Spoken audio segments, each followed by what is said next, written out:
Hello, everyone, and welcome back to the MyFootballWriter YouTube channel. And as you can see, and probably tell from the title of this video, we've got a very, very special exclusive interview with a Carrow Road cult hero. It's none other than Timm Klose. He's big, he's Swiss, and he's got a house in Dis. Don't know if that's the house he's in right now, but we'll let the man No, it's take not. it away. We'll let the man take it away himself. Timm, an absolute pleasure to be sat with you tonight. How are you? Thank you. I'm very good. I'm sitting back home in Switzerland, so I'm unfortunately not in Dis or Norwich or close by. So yeah, it's I'm obviously comfortable on my sofa, and yeah, looking forward to chat with you.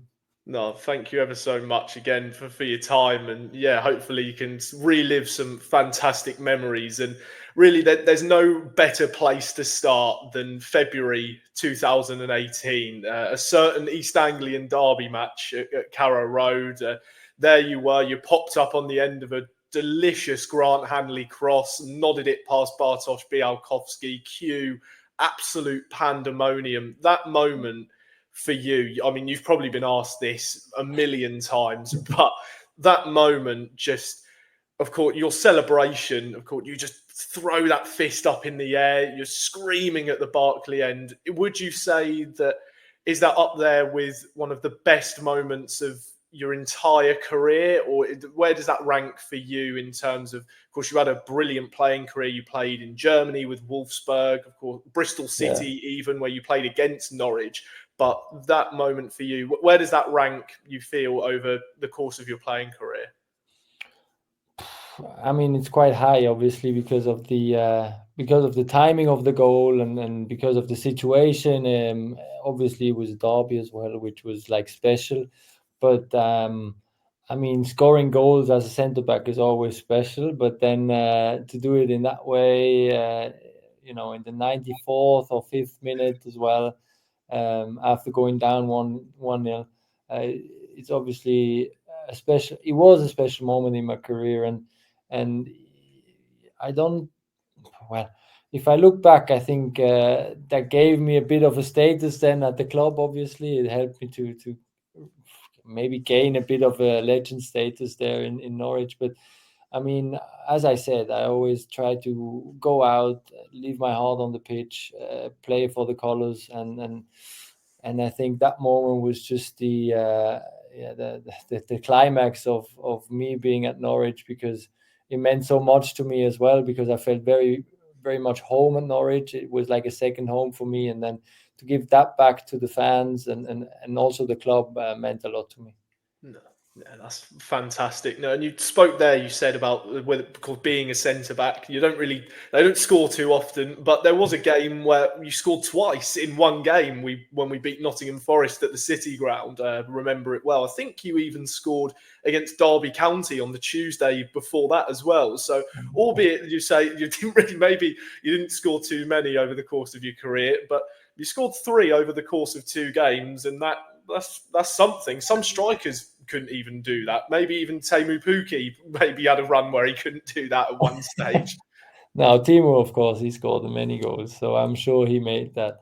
Um, but I mean, listen, I think that year, that season was so special. I mean, I think the derby where we played 1-1 was the season before when James was there as well.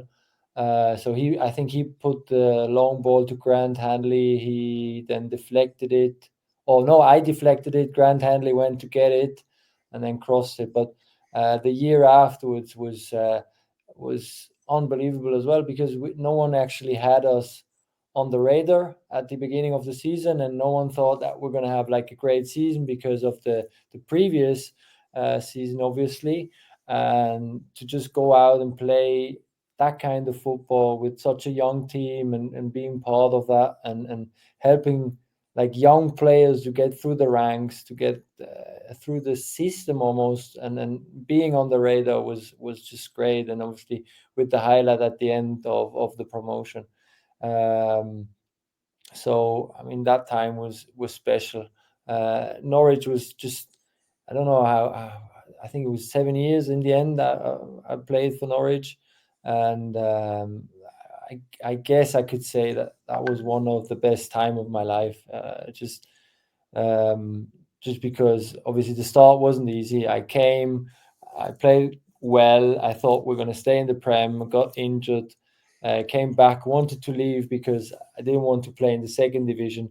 Struggled my first year, and then just when I started to like reflect on everything, I then decided to listen. I have to go through this. I want to get this club back to the Premier League, and now it's up to me and my mentality and also persona to just be here for the fans, be here for the club, and connect everyone, for the players as well, and connect the new coach with the English players, and trying to build something where we could say in the end that we've been successful. And I think with Daniel Farke, obviously, and some other German players who came in, and all the English players who were there, I think it worked pretty well. And that's why I think Norwich was so special, because it was hard work, it was up and downs, it was injuries, and being on the pitch. So I had everything there, and it made me stronger as a person. And I mean, this is something you look forward to if you're, well, I looked forward to this, because I think football is one thing, but growing as a person is another thing. So obviously, this was one of the biggest success. I would call it success, maybe for myself. Yeah.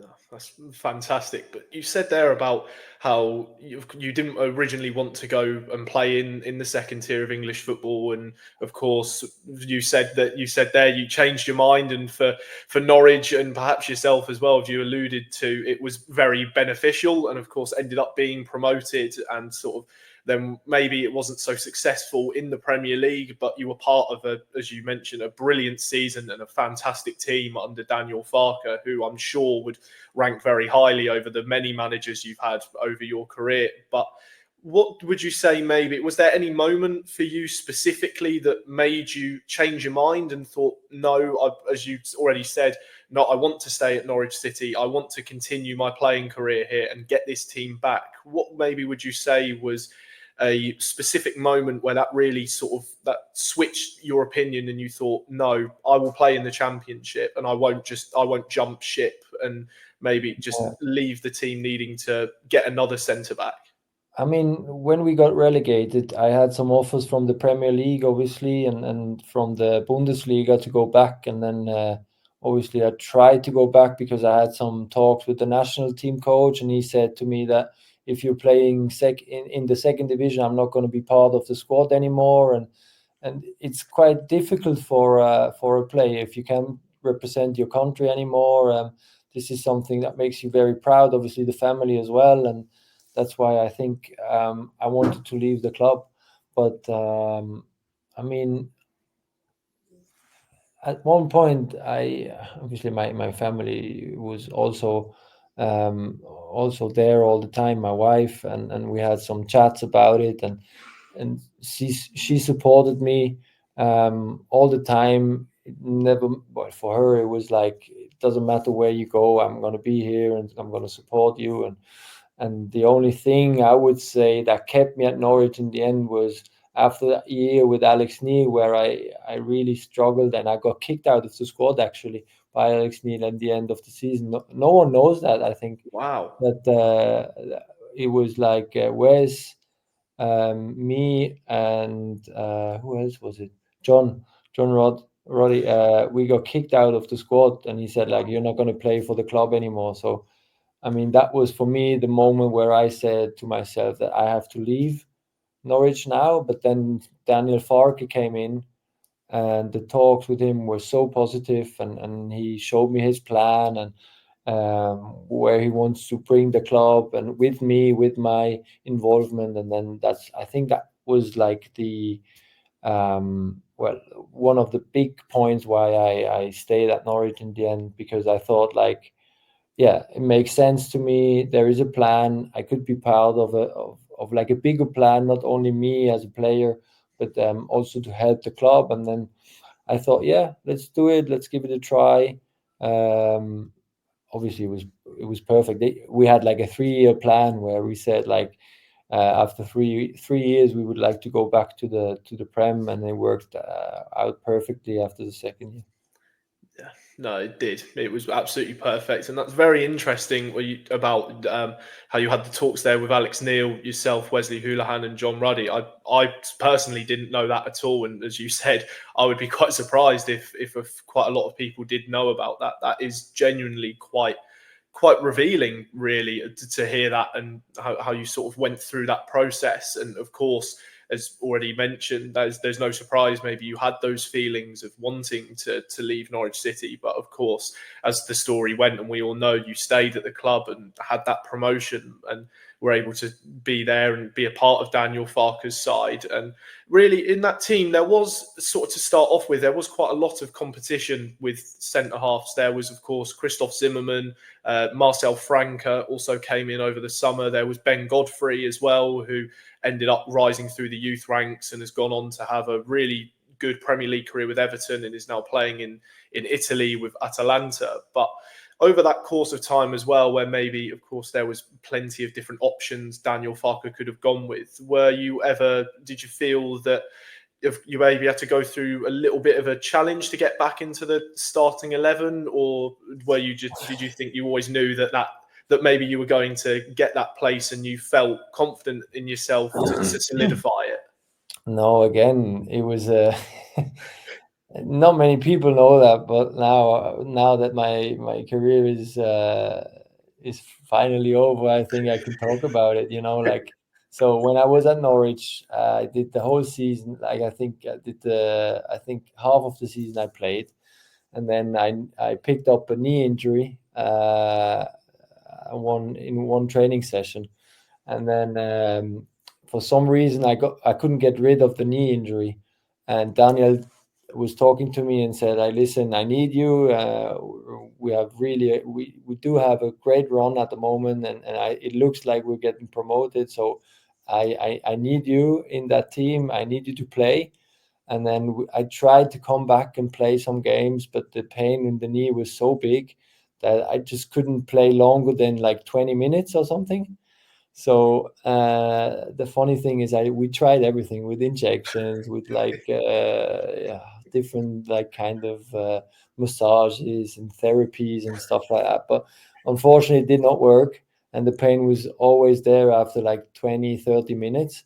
I think I remember the game where we played 3-3 against Nottingham at Yeah, home, and that was the game where I played 90 minutes, but after like 25 minutes, the pain was so big, and I thought, like, listen, you need to fight through this now. And then obviously I wanted to have the operation in the winter, but Daniel talked to me and said, like, I need you in the team, I need you in the squad, the team needs you, you're like, you're one of the leaders. Is it possible for you to be on the bench, and if we need you, you come in for the last like 10-15 minutes to help the team, just to bring the result over the line. If it's tight and if it's comfortable, you can stay out. And it was a great chat again with Daniel and also Stuart Webber at the time, and I said, like, listen, I'm gonna sit down, I'm gonna have the operation at the end of the season, if we get the promotion. And then obviously we had the promotion, everything went well. I had the surgery went well. I came back after, I think it was the Crawley game, yeah.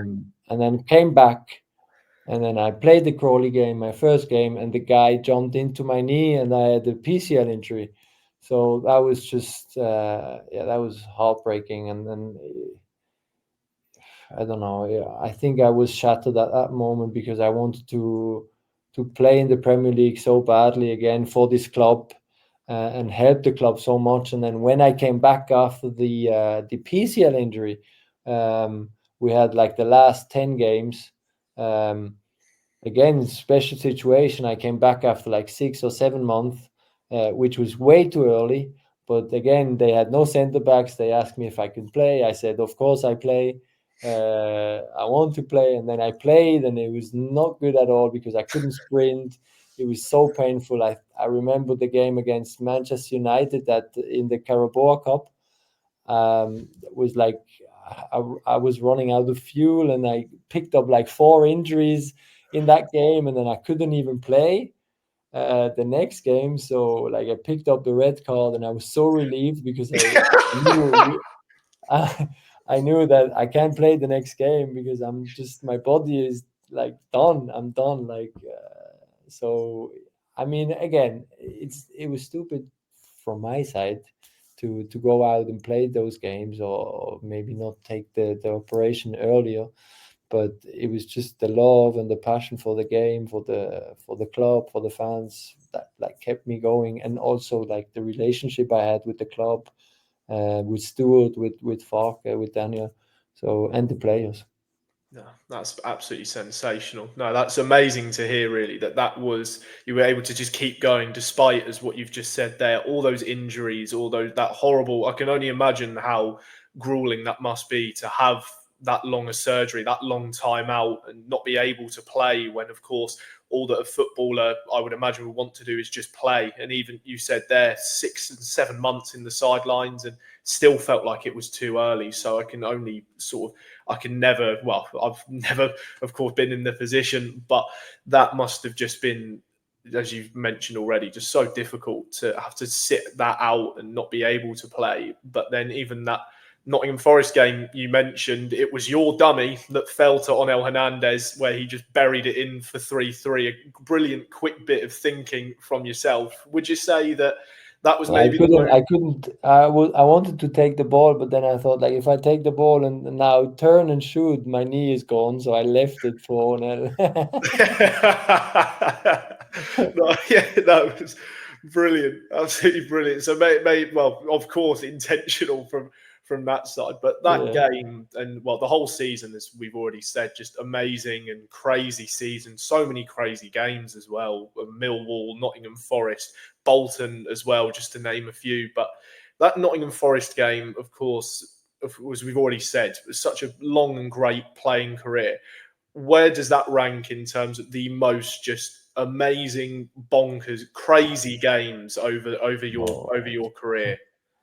this is well. That season was like I can't even like pick out a game because we had so many games where we came back, or we fought ourselves back into the game, and came back from a 1-0, 2-0 down situation. So it's so hard to choose one game. Obviously, Nottingham was one of the top games because I think we came back in like 8 or 9 minutes, which was just delusional if you think about it. But it was great. I mean, I don't know which was the game where Franjic scored that like free kick. I think it was Sheffield Wednesday.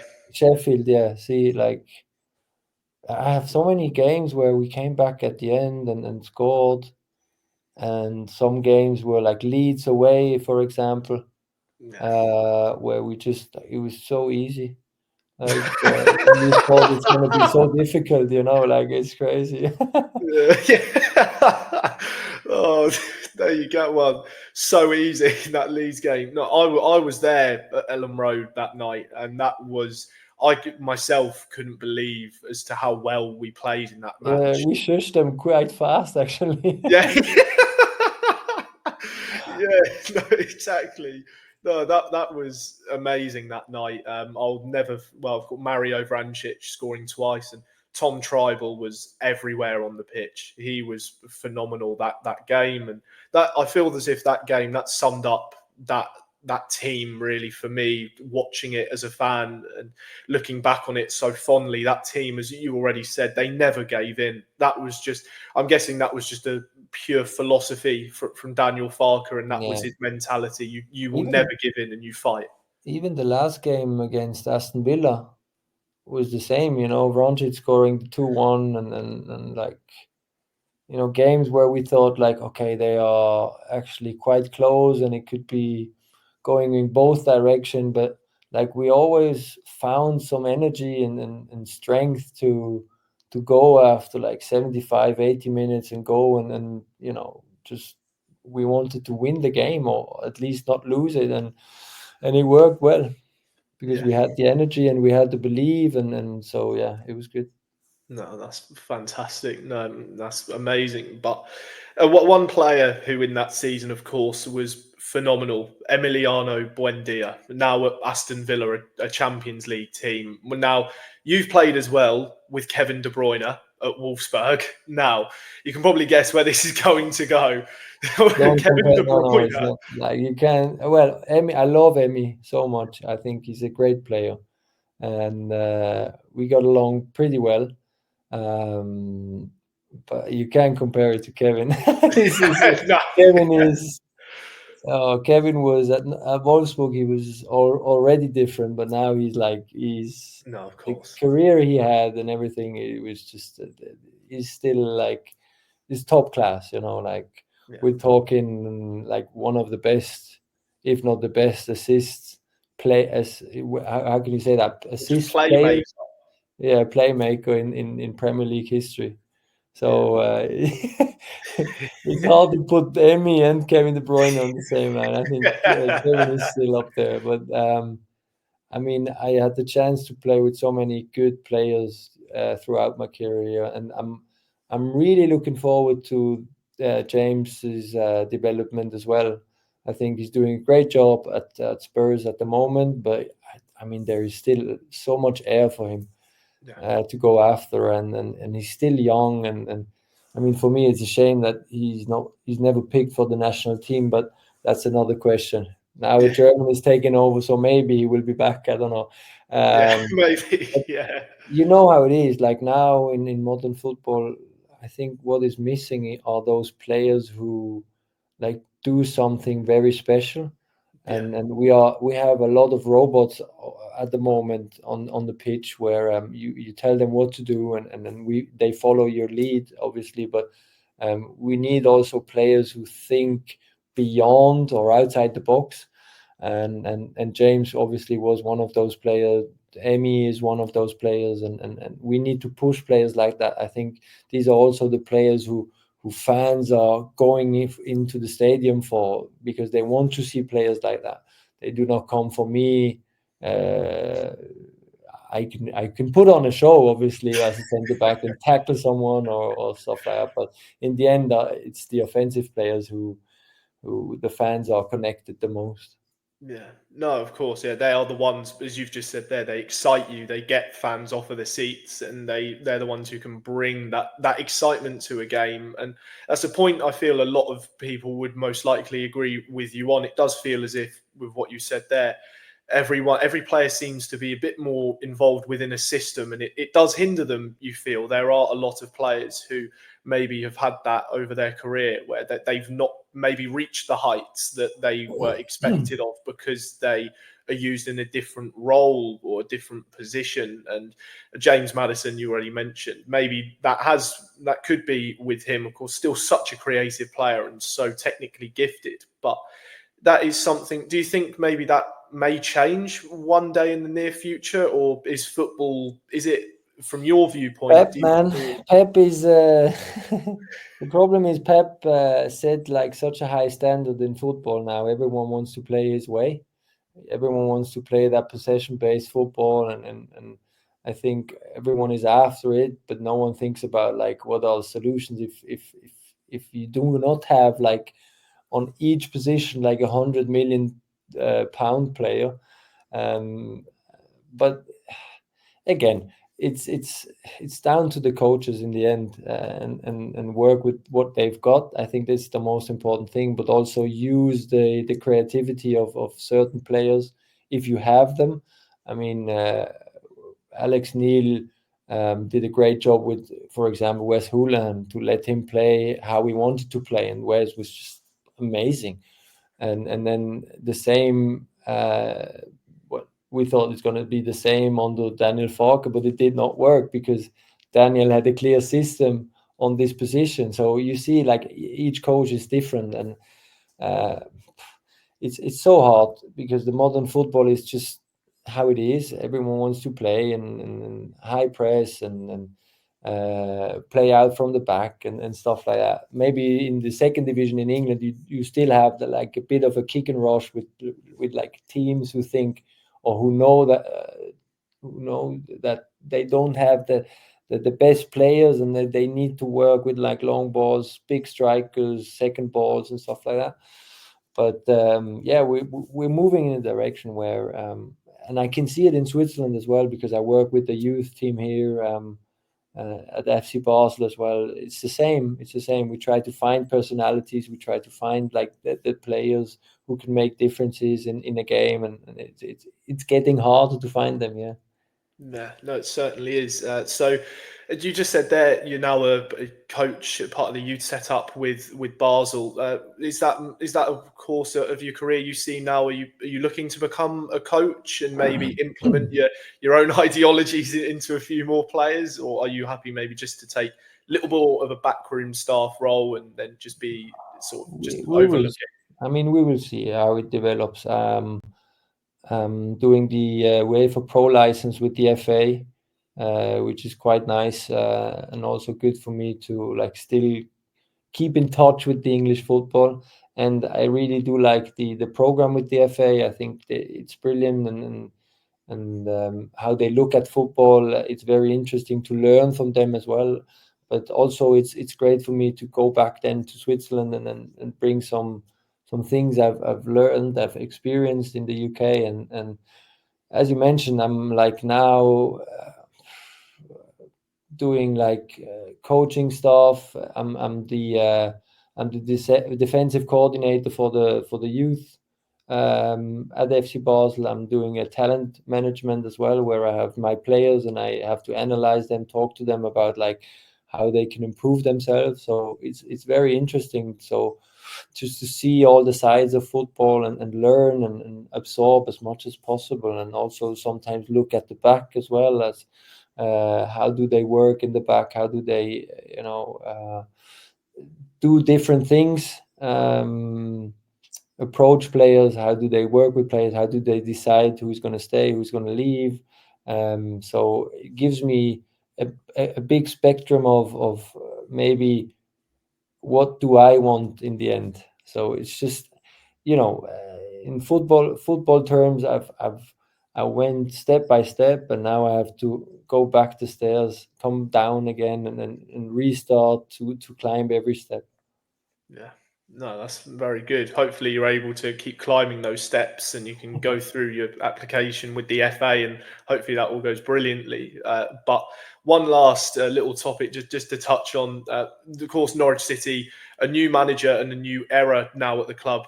Delia Smith and Michael Wynne-Jones are no longer majority shareholders, and there's a new manager in Johannes Hoff-Torap. I don't know how much you've been able to see of Norwich City as of late, and how fondly you followed the club since your departure a few years ago. But No, I what? still obviously I still follow the club. It's normal, and also like Delia obviously leaving with Michael. I think we all had like a great connection to them, all the players, and now I think he's called Mark. Yeah, Attention, yeah, I struggle with his name as well. Yeah, I think it's Atanasio, Atanasio. Yeah, there you go. Atanasio. Yeah, spot on. So yeah, so obviously I follow it, and I think it's great that Norwich has like a bit of a financial safety net now, but at the same time, I think I don't know. I hope, but at the same time, I think in an interview he said like he wants to go up in the next 3 years. So, so it's going to be interesting to see how this is going to develop.